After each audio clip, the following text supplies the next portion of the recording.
This is SpaceTime, Series 28, Episode 136, for broadcast on the 19th of November 2025. Coming up on SpaceTime, the oldest Australian rocks offering new insights into the origins of the Earth and the Moon, tantalizing signs of a possible fifth force in nature, and satellites record 20-metre-high ocean waves on the Earth's surface. All that and more coming up on SpaceTime. Welcome to SpaceTime with Stuart Gary.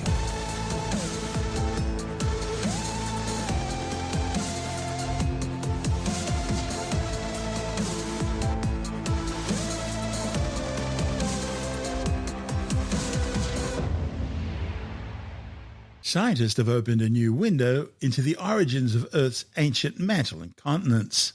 The findings, reported in the journal Nature Communications, are also providing fresh insights into the early beginnings of the Moon.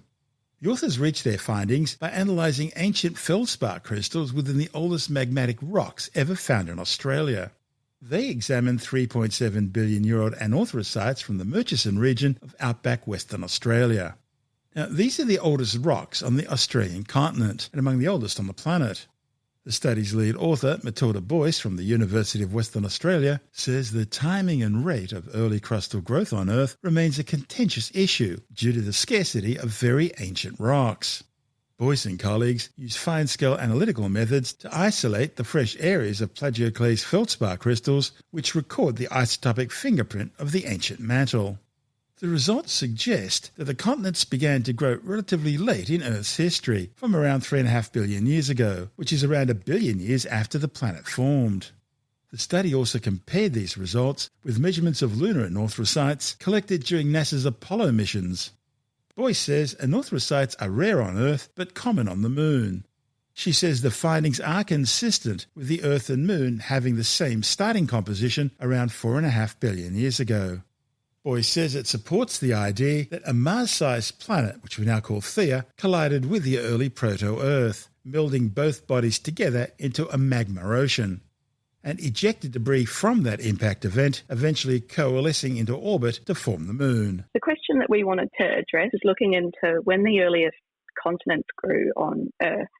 And one way of doing that is to look at the chemistry of the mantle through time, because the Earth is the only planet that we know of that has plate tectonics, and it's really been quite integral in, the development of life on Earth and all the other really unique aspects of our planet. But looking at old mantle-derived rocks is quite difficult because we don't have much left preserved from that time period. But in Australia, and particularly in Western Australia and in the Murchison region, we've got some of the oldest rocks on Earth. These are the oldest rocks in Australia, 3.7 billion years old, and also some of the best preserved of this age. So what we were doing is looking at these magmatic rocks that formed from mantle-derived magmas, probably underneath an early ocean, and looking at the chemistry of these rocks, and then looking at how the mantle composition changed through time. Was it the Jack Hills area? Can I describe it like that, or is that overly simplistic and too broad? Very close to the Jack Hills, okay. So all around those areas. It's beautiful country. We took vehicles from the Geological Survey and we camped out there, myself and my PhD supervisor, for a couple of months over a few field seasons, and camping out in swags and looking for these old rocks. A type of rock called anorthosite. So it's a rock mostly made of plagioclase, and they're quite uncommon rocks on Earth, but they're actually what makes up most of the lunar crust, which is quite interesting. But they're fairly rare on Earth. That's right. They formed in slightly different ways from the lunar ones, but they're quite interesting. They're very distinctive. They've got these enormous round crystals, white crystals, the old Earth ones. So they kind of stick out when you see them kind of walking around in the Murchison. There's not much rock exposed. It's quite dusty and kind of low scrub, and then you see these kind of big crystals sticking out. They're quite unique looking. What did that tell you about the age of the continents? So the techniques that we were looking at radiogenic isotope systems, particularly strontium isotopes and calcium isotopes. And the way that these work, you can use it to date rocks. So for young materials like fossils, carbon dating is quite a well-known technique. And then for very old things, we can use things like uranium, lead, or strontium. But the other useful thing with these radiogenic isotope systems is that given that we know how long that these systems decay, the half-life, we know that quite well. We can actually, knowing the age of the rocks as well, we've already dated them, we can get this sort of fingerprint of the rock from when it crystallized. And because these are mantle-derived rocks, the fingerprint that we measure in these rocks gives us the composition of the mantle. So if we look at a range of these rocks, if we know that they're well preserved and we've been really careful to select the best preserved materials and target them quite carefully, which is what we did, we can look at how this mantle composition changed through time. Because when the Earth when it first formed, it would have been fairly uniform. Before we had these continents, it would have been mostly just a primitive mantle, is what we call it. Then as the crust grows, as the mantle is melted and as magmas come out, certain elements go into those magmas preferentially, which means that actually the composition of the mantle gradually changes through time. So that's what we're looking for. What we found from these rocks from the Murchison, these really old 3.7 billion year old anorthosite, is that the mantle composition was close to that of the bulk Earth, which means that there hadn't been much continental growth at all by that stage. But then what we found through time, so coming into 3.5, 3 billion years ago, we start to see this crustal signature emerge, which is what we call a depleted mantle signature. So what we found is that actually the growth of these continents, it didn't start straight away. It took quite a bit of time. So the first billion years of the Earth's history or so, there's probably not a whole lot of continental crust around at that stage. So the crust was formed as this convection took place in the mantle. That's right, yes. Yeah. And the lighter materials stayed on the surface. That's where we get a lot of our granitic rocks. That's right. And on the modern Earth, we know quite well how these processes form. We have these plate tectonic systems operating with continents growing and then oceanic crust getting subducted and destroyed. But in the early Earth, it might have looked really different. And we don't really know. There's lots of theories, but we don't know for sure whether it was a process similar to modern plate tectonics or something completely different. And probably the Earth looked very different to how it did today. It would have had a lot more ocean, a lot of just low-lying basaltic lava. And then probably from about the 3 billion year ago mark, it started forming granitic continents and large stuff from the ocean. And then that became kind of more exposed and started becoming a bit more like the modern Earth over time gradually. How did you do the analysis? So we already knew the age of these rocks by uranium lead that had been done previously, actually back in the 80s and 90s. But what we did with our strontium isotopes, because these rocks they're very old, they've been buried at depth and brought back up and fluids have gone through them, they've had a really complicated life. So we had to be able to target the domains that were fresh and preserved their magmatic compositions really precisely, quite a high spatial resolution. So what we did, we have a system that's called laser ablation mass spectrometry. So we have a mass spectrometer which is able to measure isotopes of the same element, so different masses of the same element, and then we can look at the ratio of that. And that's hooked up to a laser system. So we can go at quite a fine scale in these crystals, which was imaged via various different microscopy techniques. And then we look with this laser and we can ablate quite small areas of these crystals out and then put that through a mass spectrometer. So we did both that. And then we also used essentially a dentistry drill, and we drilled out slightly larger sections of these fresh crystals and we dissolved them up. This was done actually at the University of Bristol in England. So we used this little dentistry drill and drilled out the fresh bits of these crystals, and then we dissolved them up in acid and purified them. So we just had the elements that we wanted to analyze. And then again, we used a mass spectrometer for that. So really the key with these techniques is that you have to find, with these really old rocks that are super complicated, the best preserved areas that you can and then target them really carefully and precisely. So that's what we did. There's a lot of debate about when plate tectonics began. How does your research go towards resolving that? It's a very kind of contentious topic and there's a lot of debate around that. And there's one school of thought that kind of argues that these processes began almost immediately. So the Earth formed 4.5 billion years ago, and then straight away we started forming all of these large continents. From our study, we think that it took a little bit longer to start. And the system that we've used, these strontium isotopes, it's not an approach that's been used before, but actually it shows a very similar result to other isotope systems that have been previously applied to different types of rocks. So it kind of ties in and it agrees with these other results from different studies. Our point of view is that it probably took a little bit longer for these processes to really get going, plate tectonics. We might have had something sort of similar to plate tectonics, but not exactly the same. But it started beginning, and it probably was a bit of a slow transition. I would have thought plate tectonics triggered the formation of the continents, and you couldn't have continents unless plate tectonics was already happening. Am I right there? Or There's actually lots of other theories of other ways to make continents without plate tectonics. That's right. Yeah. So there's all sorts of names. Some researchers think that a process called sagduction. So we talk about plate tectonics as being like plates are moving laterally, but there could have been some sort of vertical system that instead. So what that would mean is that we've got all of these lavas coming up and melting, and then they start forming these kind of thickened platforms or plateaus. And as these get thickened and thickened from gradual eruptions of more and more magmas, it gets hot enough at the base of these big piles to actually start melting and forming granitic magmas. So that's one method that could have made these early continents without plate tectonics. Is that what we see in cratons and hotspots? That's what we see particularly in the Pilbara of Western Australia and the northwest of Western Australia. That's probably one of the best examples of that, of how continents formed early on without any clear evidence of plate tectonics. That's right. Are you looking forward to the return of humans to the moon? Because that's where the oldest rocks on Earth have been found. Absolutely. And it's been suggested previously that the best place to find possibly this kind of Hadean record from the Earth is on the moon itself, because we've got ancient rock from the moon that we found on Earth as meteorites. And why couldn't it go the other way around? Why couldn't we have meteorites from the Earth sitting on the lunar surface? Which I think is a really interesting idea. In terms of the studies that we did here with these Earth rocks, we did a comparison with these ancient lunar rocks. And because there's no plate tectonics operating on the lunar surface, the ancient crustal record of the moon, these really, really old rocks that formed not long after the moon formed itself, have just been sitting there on the surface, and they have been impacted by meteorite impacts, so they've been crushed up a bit, but we have this quite unique record from the moon that we don't have from the Earth from this early period. So I'm very excited to see what future materials get brought back from future missions, for sure. That's Matilda Boyce from the University of Western Australia. And this is SpaceTime. Still to come, scientists may have found the first tantalizing hints of a possible fifth force in nature, and satellites record 20-metre-high waves on Earth's oceans. All that and more still to come on SpaceTime.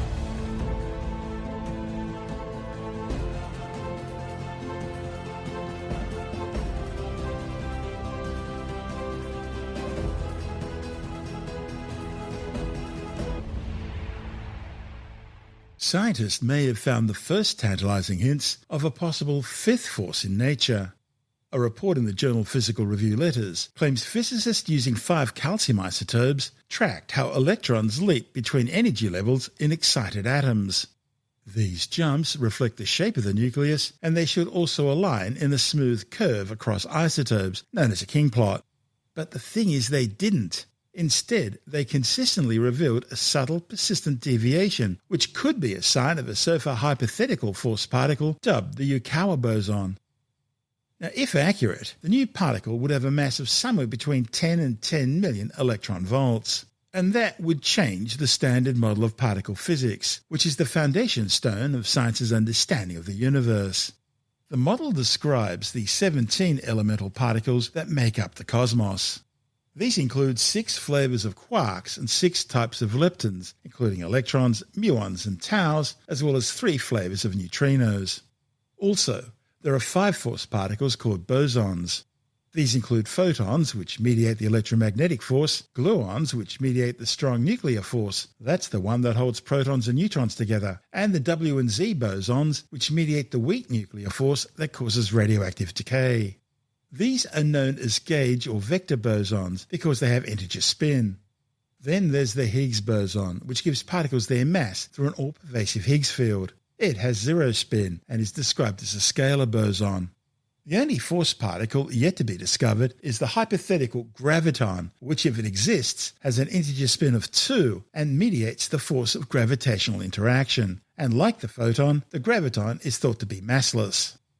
The problem is there are many things the standard model of particle physics can't explain, such as the full theory of gravitation, or the existence of dark matter and dark energy, or for that matter, why there's more matter than antimatter in the universe. Some promising theories predict the existence of a new fifth force of nature, alongside the 4 fundamental forces, gravity, electromagnetism, and the strong and weak nuclear force.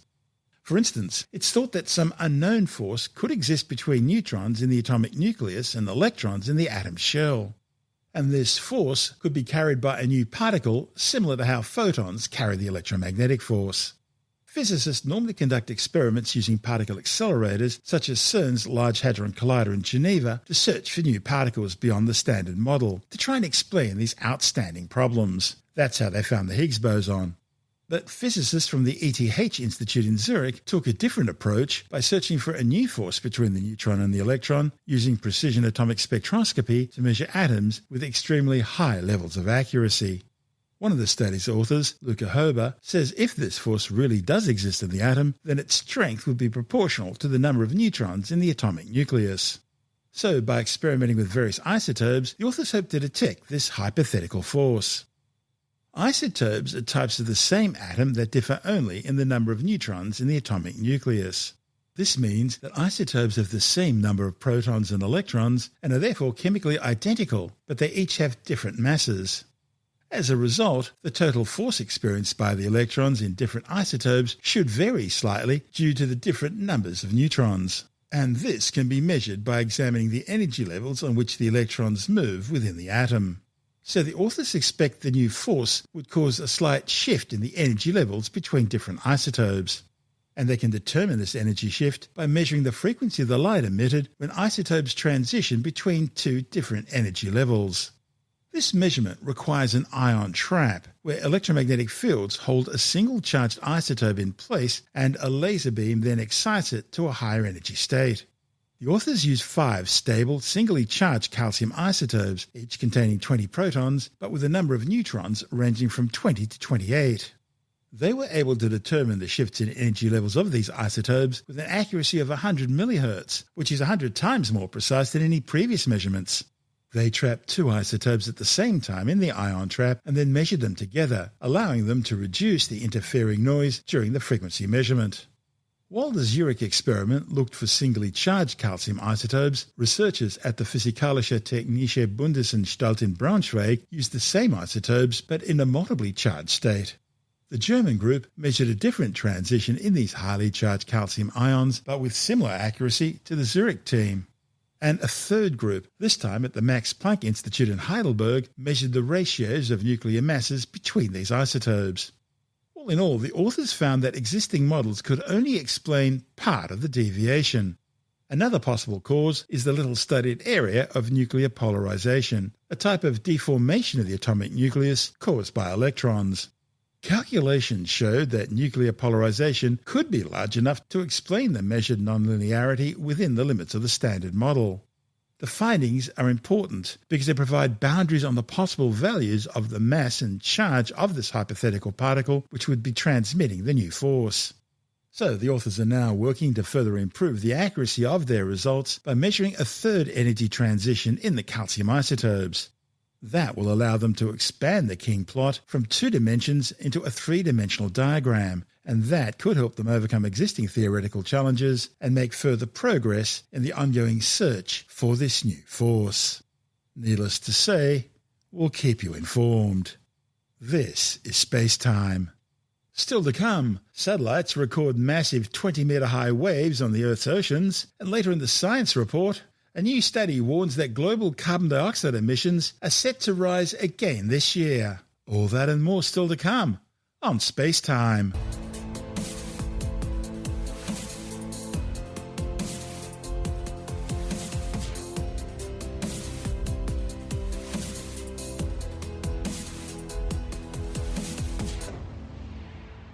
It's been revealed that during recent storms, satellites recorded ocean waves averaging nearly 20 metres high, the largest ever measured from space.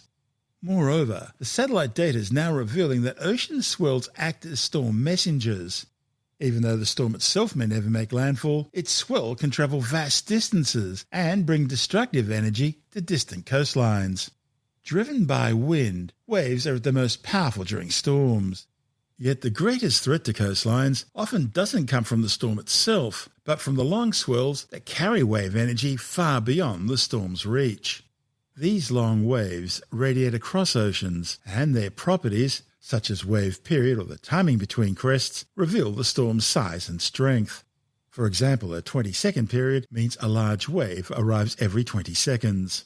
To shed new light on storm waves and ocean swirls, scientists combined data from the relatively new French-US SWOT satellite with the CCI Seastate Project's decades-long record, which incorporates measurements stretching all the way back to 1991. This record merges data from satellites such as SORAIL, JASON-3, the Copernicus Sentinel-3A and 3B, as well as the Sentinel-6, Cryosat and CEPHOSAT. Scientists not only confirmed the exceptional nature of storms in 2023 and 24, but also focused on the scale of swirls in remote ocean areas, measuring the properties of waves in storms before they become swirls. They analysed data from the SWOT spacecraft collected on the 21st of December 2024 during the peak of Storm Eddy, the largest storm in terms of average wave height over the past decade. And it generated a new record wave height of nearly 20 metres in the open ocean. Beyond measuring the wave height, the authors were also able to track the storm's swell radiating across more than 24,000 kilometres of ocean, from the North Pacific through the Drake Passage all the way to the tropical Atlantic between December the 21st, 2024 and January the 26th this year. The new findings, reported in the journal and the Proceedings of the National Academy of Sciences, are the first to directly offer observations which validate numerical wave models in extreme conditions, in the process correcting existing wave energy calculations. Now, scientists had long believed that very long ocean waves carried substantial amounts of energy as they propagated across ocean basins. But these new findings also demonstrate that the energy content of these waves has been systematically overestimated. This means that more energy than expected is actually concentrated in dormant storm waves rather than being distributed among the longest waves. The model shows that the highest waves of the past 34 years occurred in January 2014, when Atlantic Storm Hercules produced 23-metre-high waves which caused severe damage from Morocco through to Ireland. This is SpaceTime.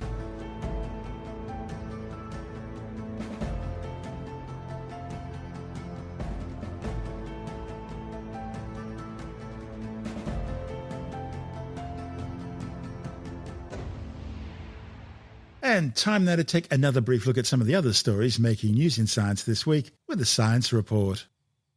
New data from the CSIRO's 2025 Global Carbon Budget Report suggests that carbon dioxide emissions are set to rise again this year, and that the limit warming of 1.5 degrees Celsius could be reached within the next 4 years.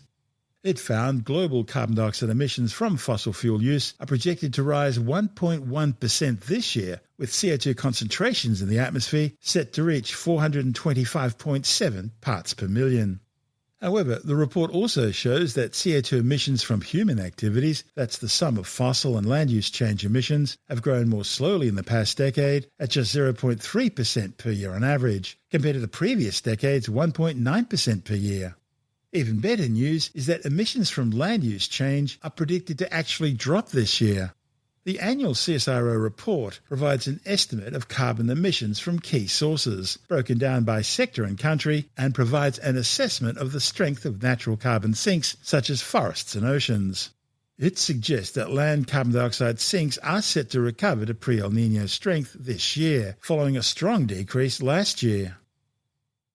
A new study has shown that vegan diets could cut global carbon dioxide emissions by 46% and land use by 33%. The findings, reported in the journal Frontiers in Nutrition, looked at weekly menus for omnivores, Mediterranean, pesco-vegetarian, ovo-lacto-vegetarian and vegan diets. Each plan featured equal energy values and followed international nutritional recommendations delivering all the essential nutrients. The authors found that vegan diets reduced carbon emissions by 46%. They reduced water use by 7% and land use by 33%, while the two vegetarian diets cut carbon emissions by up to 35%.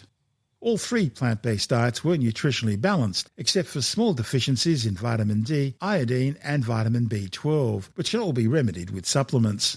The findings show that plant-based diets are as nutritious and healthy as a Mediterranean diet, but are much better for the planet's health. A new study warns that Australia's invasive cane toad infestation is continuing along its relentless march across the country and is now anticipated to reach the Western Australian Pilbara region within the next 10 to 20 years. The plague began when Queensland sugarcane farmers imported native South American toads from Hawaii. That was back in 1935. They were introduced to combat an outbreak of cane beetles which had been impacting local crops. But the toads quickly ran out of control, wiping out native species due to their poisonous glands and spreading far beyond the tropical cane fields where they'd been introduced. They now cover all of Queensland and northern New South Wales. There are even some occasional outbreaks seen as far south as Sydney. Towards the west, they've spread throughout the Northern Territory's top end, including the wetlands of the World Heritage-listed Kakadu National Park. And they spread across the territory border into the Kununurra region of Western Australia. The new research by scientists from Curtin University predicts that without containment efforts, the toxic amphibians will colonise up to 75% of the Pilbara region within 3 decades. The findings, published in the journal Scientific Reports, warns that the cane toads will cause widespread losses among native species, including native marsupial predators like northern quolls, ghostbats and kaluka, as well as frog-eating snakes, blue-tongued skinks and goannas. Samsung will release their new Galaxy Z trifold cell phone next month. Fully opened, the new phones will have a widescreen aspect 10-inch display. But they will be hugely expensive. With the details, we're joined by technology editor Alex Zaharov-Reutt from TechAdvice.life. Well, this is Samsung's trifold phone, and look, it was on display at the big APEC event. It's still not official to the public, but obviously if you're allowing journalists to take photos of it from a distance on a stand, well, it's clearly going to come now. A report in Forbes said it was going to be US $3,000. There'd be only 30,000 of them made to start with. And I mean, over $3,000 is like over $5,000 Australian. So this is not going to be cheap. Apparently it will be 4.2 millimeters thin when unfolded. But that would make it at least 12.6 millimeters when it's folded together as a phone. Clearly, when you've got a device that opens up into a 10-inch smartphone, but still so thin, you're not going to have the same capacity of battery as, say, an 11-inch Samsung tablet would have. So the battery is meant to be 6,000 or 7,000 milliamp hours. It's still not fully 100% confirmed. And if it is the same thickness as the current Samsung Galaxy Fold 7, that also means no stylus technology. So this is Samsung's first such design that will make it to retail. They have showcased such trifold designs at display shows in the past, but they've never been able to be commercialized. And they were display technologies that looked cool. So look, the phone's going to be expensive, won't have a stylus, won't have as big a battery as a traditional tablet. They're going to make only 30,000 of them at first to test the market. They don't want to have to sort of say they're going to cancel it, just like they have done with the Samsung Galaxy S25 Edge due to not too many sales. And so, therein lies sort of the conundrum. Huawei is not the second generation such device, but the first generation from Samsung is still to come on December 5th. And the question is, how expensive will it ultimately be for Australians and those in the US, and how many people will be able to afford it? That's Alex Zaharov-Reutt from TechAdvice.life.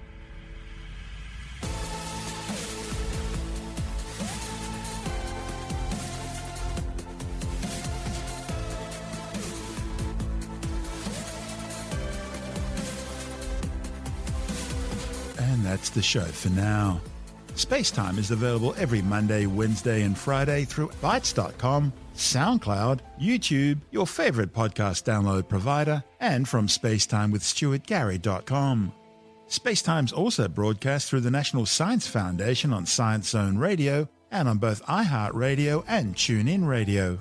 And you can help to support our show by visiting the SpaceTime store for a range of promotional merchandising goodies, or by becoming a SpaceTime patron, which gives you access to triple-episode commercial-free versions of the show, as well as lots of bonus audio content which doesn't go to air, access to our exclusive Facebook group, and other rewards. Just go to SpaceTimeWithStuartGarry.com for full details. You've been listening to SpaceTime with Stuart Gary. This has been another quality podcast production from Bytes.com.